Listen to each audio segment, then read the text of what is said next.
de la vida, sea cual sea, sobre todo un año, se empiezan con metas, con muchas metas, ¿cierto? Y no está mal que tengamos metas por cumplir, antes de hecho debe ser lo correcto, ¿no? De estar motivados a tener un objetivo. Hay personas que iniciando el año, normalmente en las universidades los cupos no dan abasto porque todo el mundo quiere estudiar o muchos quieren estudiar, otros quieren hacer sus carreras, otros quieren hacer esto, los gimnasios se llenan también porque todos empiezan a tener un objetivo para este año. Sí, este año es, como le digo, no está mal que tengamos metas y sueños porque tenemos que tener objetivos en nuestra vida, pero sobre todo, qué bueno que nosotros pensemos en objetivos espirituales. Qué bueno que nosotros también tracemos metas por cumplir, pero metas espirituales. Lo otro es importante, claro, hay muchas cosas importantes, nuestra familia, nuestro futuro, el bienestar físico, siempre y cuando esté en nuestras manos, o lo que esté al alcance de nuestras manos, lo vamos a construir de la mano del Señor. Pero qué bueno cuando nosotros trazamos propósitos a través de la palabra. ¿Por qué? Porque es mejor, porque son propósitos eternos. Entonces van a ser más duraderos. En esta mañana vamos a hablar de varias puertas y cada una de ellas tiene un propósito para nuestra vida. Que así como iniciamos un año con metas, sueños o cosas por cumplir, pues la idea es que nosotros en cada una de ellas tengamos un propósito y lo tracemos en nuestra vida. Amén. La primera la encontramos en el libro de Éxodo, capítulo 12, versículo 21.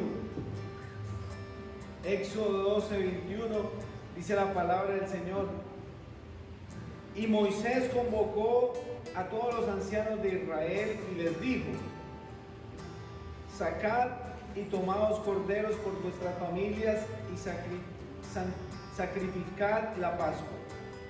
Y tomad un manojo de hisopo y mojadlo en la sangre que estará en un lebrillo, y untad el dintel y los postes con la sangre que estará en el lebrillo, y ninguno de vosotros salga de las puertas de su casa hasta la mañana.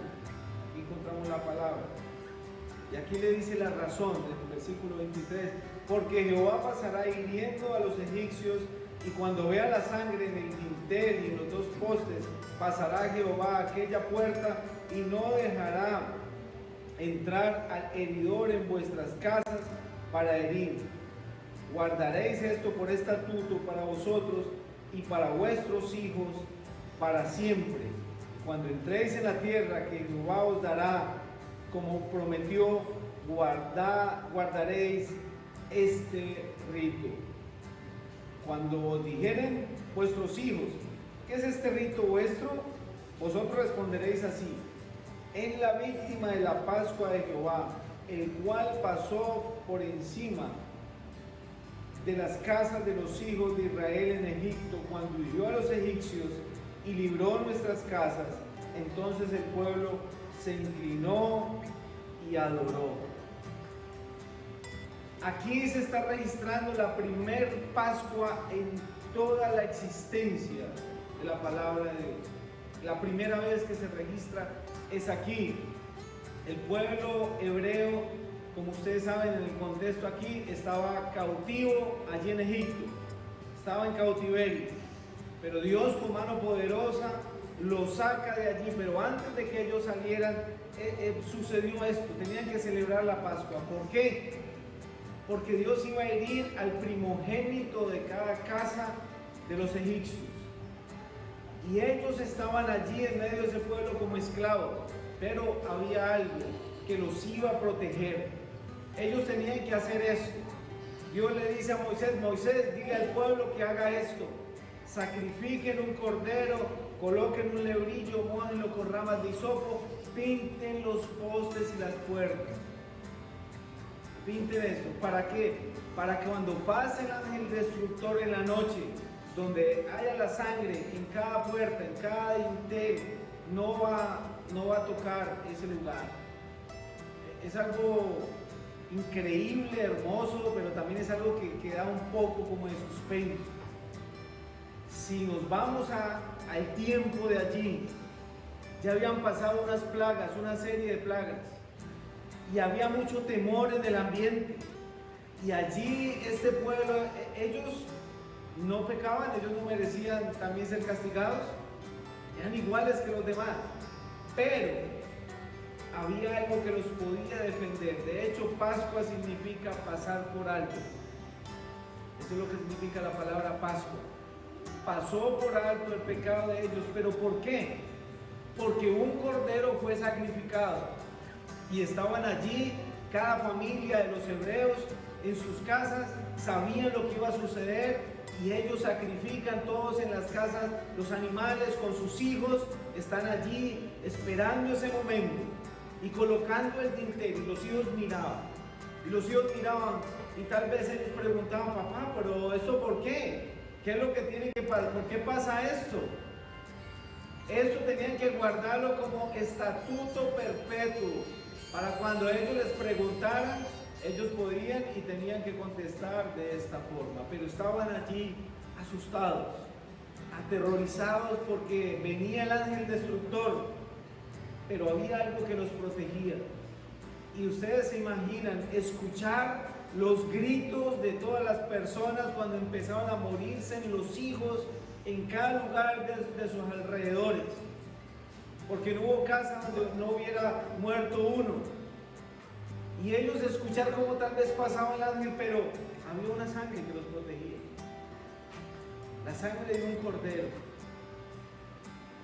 Hermanos, qué bueno pensar que el Señor Jesús dijo más adelante: yo soy ¿qué?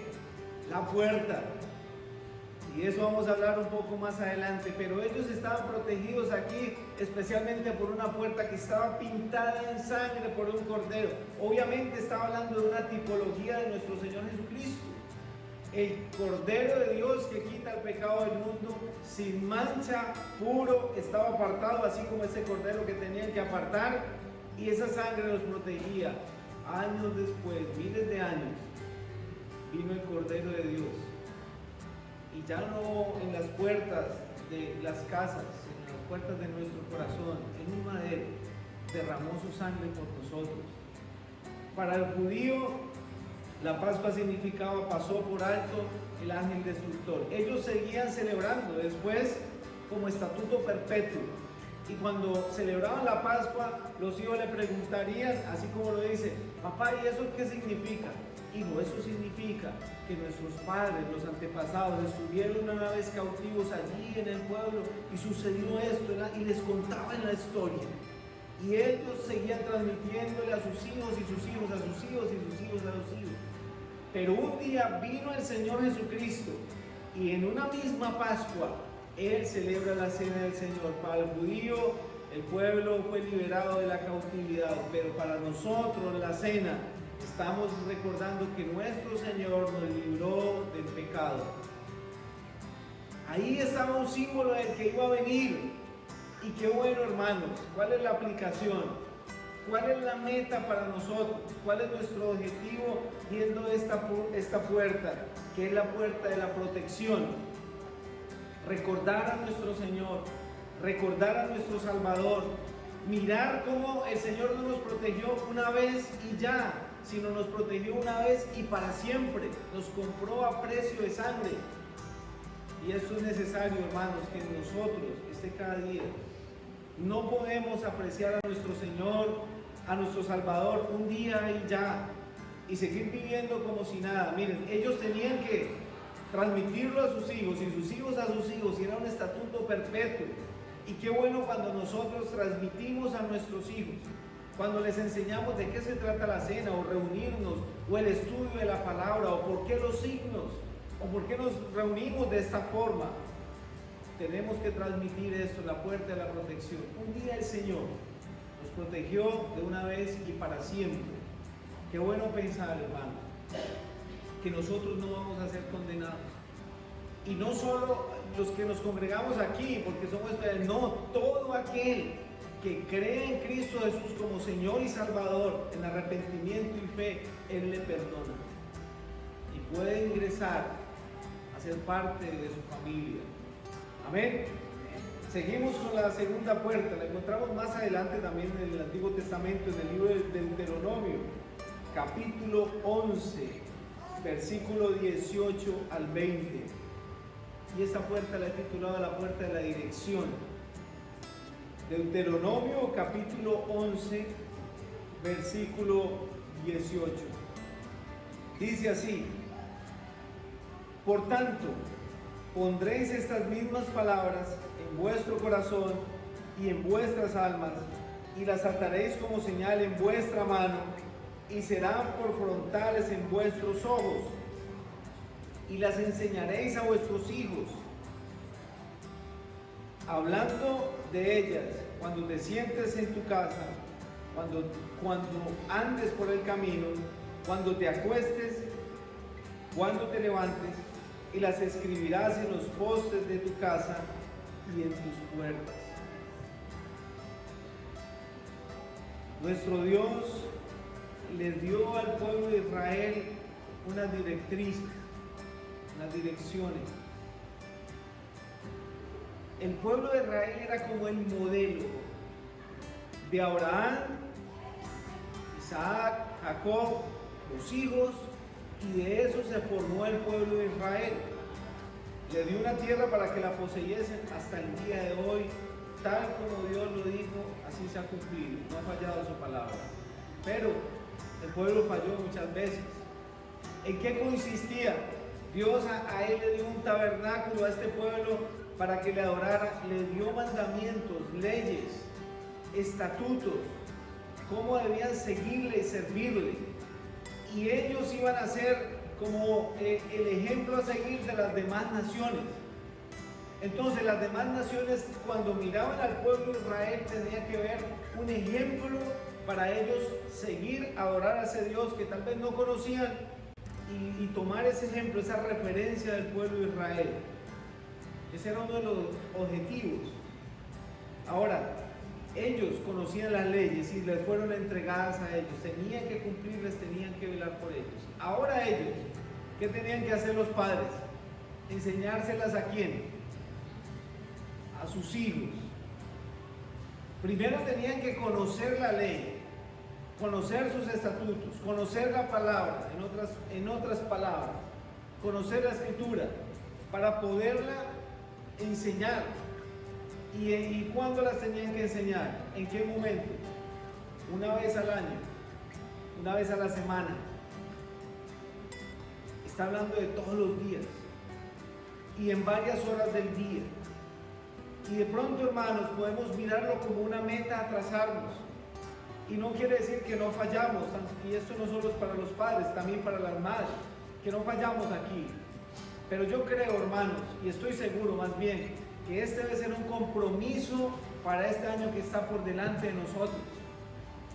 Conocer como personas adultas la Escritura, apersonarnos, adentrar en ella, profundizar en ella, conocer más de la palabra de Dios cada día para poderle enseñar a nuestros hijos. Es la única forma. Muchas veces nuestros hijos no entienden o no preguntan, o tal vez no se interesan por la palabra porque nosotros como padres no estamos dando el ejemplo. Pero cuando nosotros empezamos a estudiar, a escudriñar, a profundizar un poco más, a inquirir en la ley, ¿se acuerdan lo que hacía Esdras? Nosotros tenemos ya que enseñarle a nuestros hijos. De hecho, el pueblo de Israel, cuando un rey subía al trono, ¿qué es lo primero que tenía que tener ese rey? Una copia de la ley, y tenía que leerla todos los días para que su corazón no se desviara. Asimismo, nosotros como padres de familia, hermanos, tracémonos esa meta. Es momento de que nosotros empecemos a instruir a nuestros hijos, pero de forma bíblica, transmitirle el evangelio de una forma coherente, de acuerdo a la edad, pero transmitirla, porque si nosotros no le llenamos la vida a nuestros hijos de la palabra de Dios, el mundo le llena la cabeza a nuestros hijos de basura. Y eso es palpable en nuestra vida cotidiana. Yo les invito, hermanos, a que lo hagamos, a que hagamos un compromiso con Dios, no conmigo, con el Señor, y empecemos a inquirir en la palabra de Dios, a personarnos. Mire, y le hablará cuando salgas, cuando entres, cuando vayas de camino, cuando se levante, cuando se acueste, la atarás como frontal en sus ojos, en su mano, en los postes, en su casa, en sus puertas, en todo momento. Que la palabra del Señor tenga abundancia en nuestra vida y que la palabra del Señor tenga abundancia en nuestros hijos. ¿Saben de cuántas cosas se pueden librar nuestros hijos si ellos conocieran la palabra? Si empiezan a entender el temor de Dios a temprana edad, se libran de muchísimos males, de algunos males que nosotros no nos libramos porque no conocíamos la Escritura, pero ahora que la conocemos podemos enseñarles a ellos, transmitirles para que no vivan de una forma equivocada en este mundo. La puerta de la dirección, y seguidamente encontramos otra puerta allí en Jueces. Más adelante, un poco más adelante, Deuteronomio, Josué, Jueces, capítulo 3, versículo 21. Jueces capítulo 3, versículo 21, y esta es la puerta del pecado. Esta sí es la que hay que cerrarla. En el tiempo de los jueces, antes de que leamos,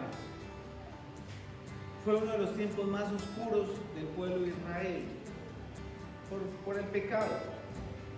En este tiempo el pueblo recibía un juez, ese juez hacía bien delante de Dios, teniendo un tiempo de paz, moría el juez y el pueblo se desordenaba, se iba tras la idolatría, tras los vicios paganos. Venía después un juicio de parte de Dios, un tiempo de juicio. Después el pueblo clamaba otra vez a Dios: Dios mío, perdónanos. Mire, Dios enviaba otro juez, ese juez traía paz, otro tiempo de paz, el juez moría. Otra vez el pueblo se desordenaba, se les olvidaba lo que habían vivido, volvían y caían otra vez en la miseria y clamaban a Dios, y se volvió un círculo vicioso. Ese fue en parte el tiempo de los jueces. Pero en este momento estaban ellos también subyugados por los moabitas, y sucede esto: hay un juez, Ahod, zurdo él, y hace algo extraordinario. Prepara una espada, es una espada, prácticamente una espada corta, y la coloca al lado derecho, porque él era zurdo y fue fácil entrar. Una espada muy bien afilada por ambos lados. Y miren lo que sucede. Jueces 3:21. Entonces alargó Ahod su mano izquierda y tomó el puñal de su lado derecho y se lo metió por el vientre de tal manera que la empuñadura entró tras la hoja y la gordura cubrió la hoja, porque no sacó el puñal del vientre y salió estiércol. Y salió Ahod al corredor y cerró tras sí las puertas de la sala y las aseguró con cerrojo. Cuando él hubo salido, vinieron los sirvientes del rey, los cuales, viendo las puertas de la sala, las puertas de la sala cerrada, dijeron: sin duda él cubre sus pies en la sala de verano. Leamos el versículo 17. Y entregó el presente a Eglón, rey de Moab, y era Eglón hombre muy grueso. Esta puerta la he titulado la puerta del pecado. Eglón significa como becerro, becerril, y era hombre muy grueso, muy corpulento, gordo tal vez, como decimos nosotros, pasado de kilos. Por eso representa realmente el pecado, la carne. Moab, ¿se acuerdan de dónde salió la nación de Moab? Moab fue el producto de un incesto. Cuando Lot salió de allí de Sodoma y Gomorra con sus hijas, ellas pensaron que habían muerto pues todos los seres humanos, y pensaron dejar descendencia y tuvieron relaciones con su padre, un incesto. De ahí proviene la nación de Moab, imagínense. Este hombre representa la carne, el pecado. Físicamente sucede lo que pasó, literalmente aconteció que Ahod llevó un presente allí porque ellos eran subyugados, tenían que pagar tributo. Se presenta delante de este hombre con el tributo que normalmente tengo algo que decirte. Y él se presta para eso, él saca el puñal, la espada corta y lo atraviesa. Cierra la puerta, se va y después llama a la tropa y hubo gran victoria en ese día. Eso fue lo que literalmente sucedió. Pero sabemos que aquí la Escritura nos deja una enseñanza. Y lo he titulado La puerta del pecado porque es algo que nosotros, hermanos, tenemos por delante todos los días de nuestra vida. Absolutamente todos los días la tentación nos rodea, el pecado nos asedia y tenemos, hermanos, que estar dispuestos, presentes a esto para no sucumbir ante la tentación. La Escritura dice que Satanás anda como león rugiente buscando a quien devorar. ¿Y a quién está buscando? Obviamente a cristianos. Él está buscando a personas que den el punto de apoyo. El punto de apoyo para que Satanás toque nuestra vida es el pecado. Es la única forma. ¿Sí? Entonces nosotros, hermanos, tenemos que tener una puerta cerrada hacia el pecado. Sé que todos somos tentados o podemos llegar a ser tentados.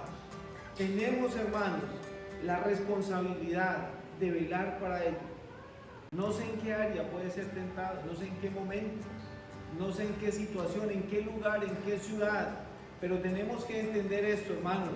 El enemigo está allá afuera, nosotros podemos sucumbir, pero ¿cuál es nuestro deber? ¿Qué es lo que tenemos que hacer?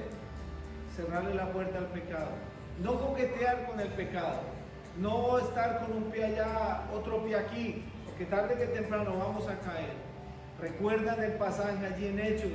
Cuando Pablo está predicando y hay un joven escuchando junto a la ventana, Eutico, está allí Eutico y Pablo predicando la palabra, alargó el discurso hasta la medianoche, pero este joven estaba sentado en la ventana. Bueno, tal vez asumamos que había mucha gente, habían lámparas, entonces había mucho calor y tal vez él buscó el lugar más peligroso para sentarse. Por eso les digo, no se sienten en las ventanas, es peligroso. Y aquí no está el apóstol Pablo, más peligroso todavía. Y él empieza a coquetear con el mundo, tal vez a mirar para afuera, a mirar al apóstol Pablo, a mirar, hasta que se cae. Y él murió, pero gracias a Dios el apóstol Pablo descendió y le dio vida. Dios le dio vida a este hombre a través del apóstol Pablo. Así mismo, hermanos, pasa. Todo cristiano debe estar alerta a cualquier síntoma de pecado que le asedie, a cualquier tentación que le pueda estar tocando, en cualquier lugar, sea cual sea el área, hermano y hermana. Esa puerta tenemos que tenerla cerrada para que el enemigo no nos pueda tocar. ¿De qué forma la podemos tener cerrada? Más efectivamente, teniendo comunión con Dios, mis hermanos. Lectura de la palabra, tiempo de oración. Amén. Continuamos, porque faltan 15 puertas más. Uy, se despertaron, ¿no, hermanos? Era para eso. No, hermanos, ya vamos a acabar. 2 punticos más. La puerta de la libertad. La puerta de la libertad. Hechos 16. Nuestro hermano habló de ella un poco en esta mañana. Hechos 16, 26. Aquí el pasaje nos está hablando. Pablo y Silas, predicando el evangelio, son apresados por causa del evangelio. Hechos 16, 26. Y sobrevino de repente un gran terremoto, de tal manera que los cimientos de la cárcel se sacudían, y al instante se abrieron todas las puertas y las cadenas de todos se soltaron. Después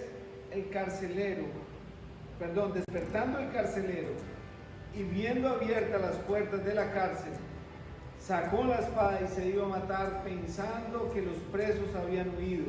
Mas Pablo clamó a gran voz diciendo: no te hagas ningún mal, pues todos estamos aquí.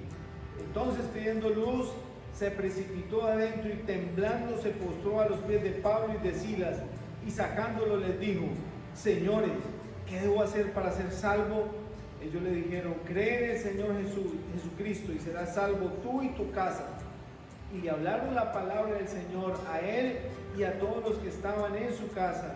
Y él, tomándolos en aquella misma hora de la noche, le lavó las heridas y enseguida se bautizó él con todos los suyos.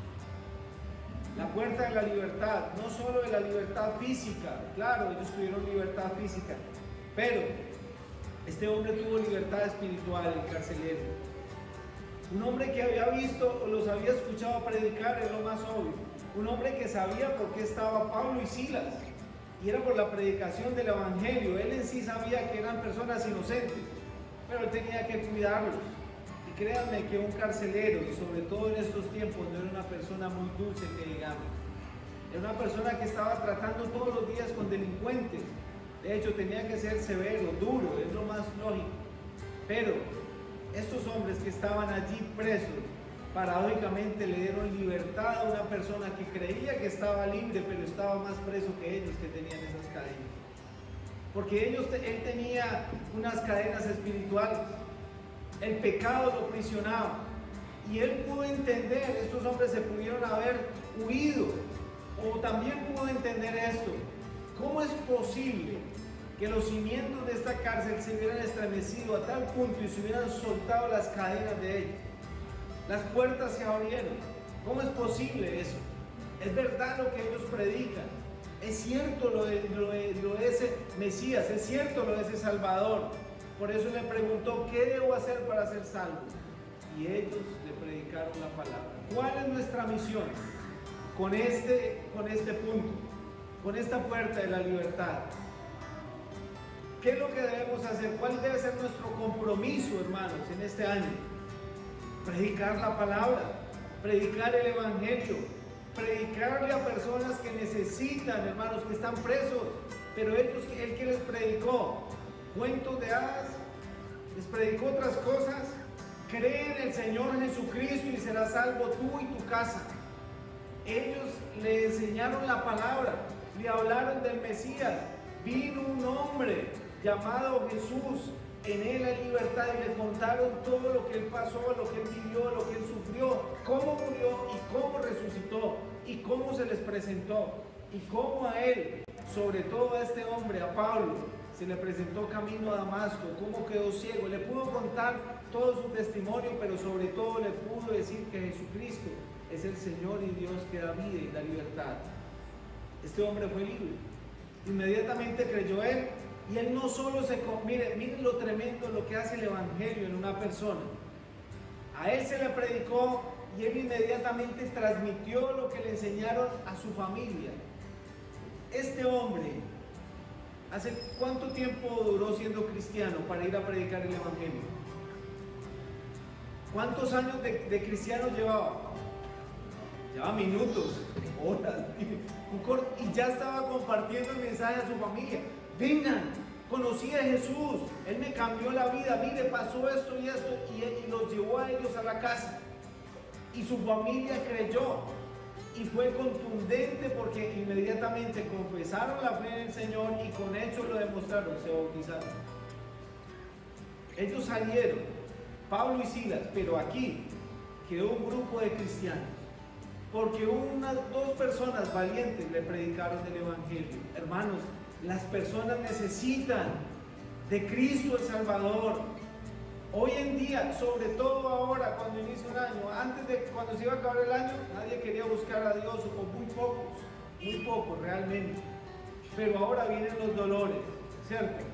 Viene ya la lucidez, vienen las deudas, vienen los problemas, viene la enfermedad, las personas necesitan del Señor. Y no les vamos a mostrar un evangelio color de rosa tampoco. Ven a Cristo, tus problemas serán sanados. Ven a Cristo, tus cuotas serán pagadas. Ven a Cristo, usted al otro día va a quedar sano de toda la enfermedad. Ven a Cristo, su familia se va a reconciliar. No, pero sí, venga a Cristo, que Él le va a dar vida eterna y va a cambiar su vida. Lo va a transformar, le va a dar una vida nueva, le va a dar una herencia en los cielos. Eso es lo que predicaban ellos, hermanos. Y nosotros debemos de conocer la Escritura para transmitirle ese mensaje a muchas personas que lo necesitan. Puede ser su vecino, puede ser su familiar más cercano. Esos que a veces que uno cree que son duros, que llega el momento, hermano, donde necesitan del Señor y les podemos compartir la palabra. Ese amigo de trabajo, ese amigo de estudio, ese amigo donde se mueva, no sé dónde, el barrio, de donde esté, necesitan del mensaje, pero necesitamos instruirnos en la palabra, hermanos, para compartir el mensaje de salvación. Fue lo único que trajo libertad a este hombre. Este hombre que tenía unas personas allí presas, se dio cuenta que ellos eran libres y que el preso era él, y pudo glorificar al Señor y le compartió esto a los demás. Es una reacción en cadena cuando compartimos el mensaje de Dios. Y por último, encontramos en Juan 10:9 la puerta más preciosa. Evangelio de Juan, capítulo 10, versículo 9. Yo soy la puerta. El que por mí entrare será salvo, y entrará y saldrá y hallará pastos. ¿Quién dijo estas palabras? El único que las puede decir, el Señor Jesucristo, nadie más. Nadie en este mundo, en este universo puede decir, yo soy la puerta y yo doy salvación. Nadie. Nadie se puede comparar a nuestro Salvador, nuestro Señor Jesucristo. Yo soy la puerta, la verdadera puerta. El que por mí entrare será salvo, será verdaderamente salvo. ¿Se acuerdan en Éxodo? La puerta de la protección, pero aquí eso estaba apuntando a la verdadera puerta que iba a venir un día y que iba a decir, yo soy la puerta. Nuestro Señor Jesucristo está diciendo, yo soy la entrada al reino de los cielos.